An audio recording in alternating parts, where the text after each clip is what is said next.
office and a little bit worried about what's going to come next. Also, John, giving a perspective of sort of how he sees the country, how he sees politics in America today, good and bad. Right, and at a time when we do tend to argue over every issue and play out the debate over every little issue or every tweet, shall we say, I think we should recognize the turning of the page and the closing of a chapter in our history. Number one, come up to 15 or 30,000 feet, because this is a huge moment. It was history. He himself saying a lot of you, the volunteers, didn't think it was possible.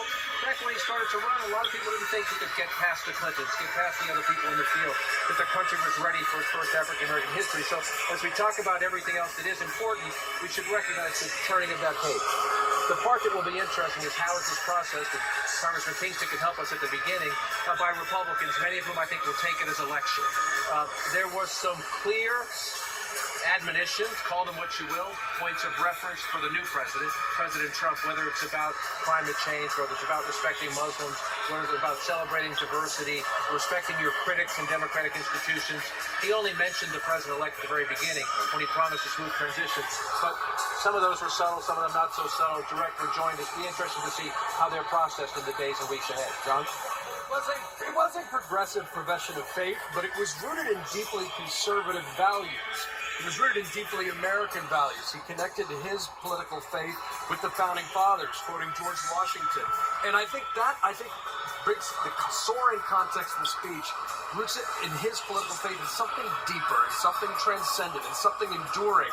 And while he confronted those forces of change, he very clearly also said that fear is the most destabilizing force in our democracy. And while he issued a warning about the future, it was rooted in a reaffirmation of basic citizenship. And that's why I think ultimately it's uniting, not a partisan take. It is also, as we think about the next president about to take office, I mean, their speaking styles could not be any more different.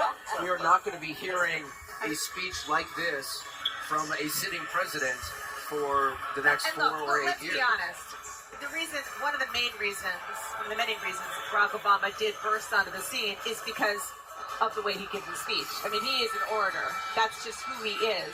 And that's why he can hit it out of the park like this. And you're absolutely right, Anderson. I mean, it's going to be a while.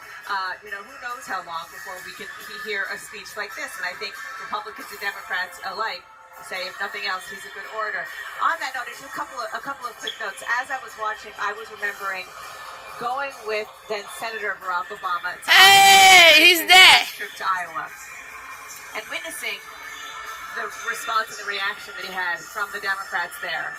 To John's point earlier about the fact that he sort of leapt over the people who were supposed to be next in line. And I had a chance to talk to him then, and I said to him, are you concerned that you're going to be like Icarus, that you're flying too close to the sun?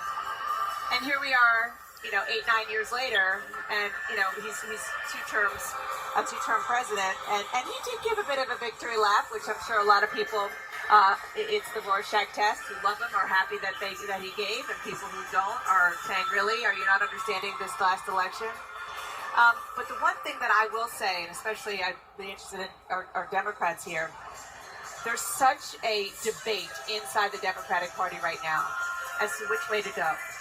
Do you go towards the lunch bucket economic issues, or do you stay with the sort of the diversity issues and the racial divide in this country?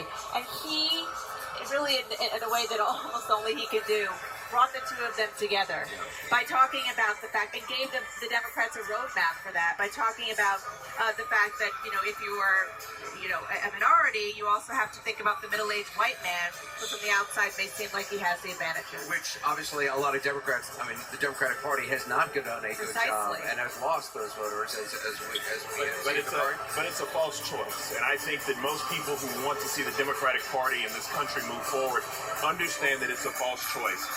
We don't have to be a group of people as a country or as a party that looks and says, hey, we need to address flyover country or white rural America, or we have to address the issues of the Hispanic community, or we have to address the issues of other minority communities. In fact, we can do it all. And what President Obama did tonight was he talked about this level of empathy, which I thought was amazing. Because what Barack Obama did tonight was say that as a young African-American male, I have to step out of my skin and begin to understand what it feels like for the factory worker who, though I may assume he has some level of white privilege, actually just got laid off from his job. And that same factory worker then has to understand that I want my child to come home after being stopped by the police, and then we all have to understand that we're in this together. You said we can do it all. I assume you're talking about the Democratic Party, but for human beings. But the Democratic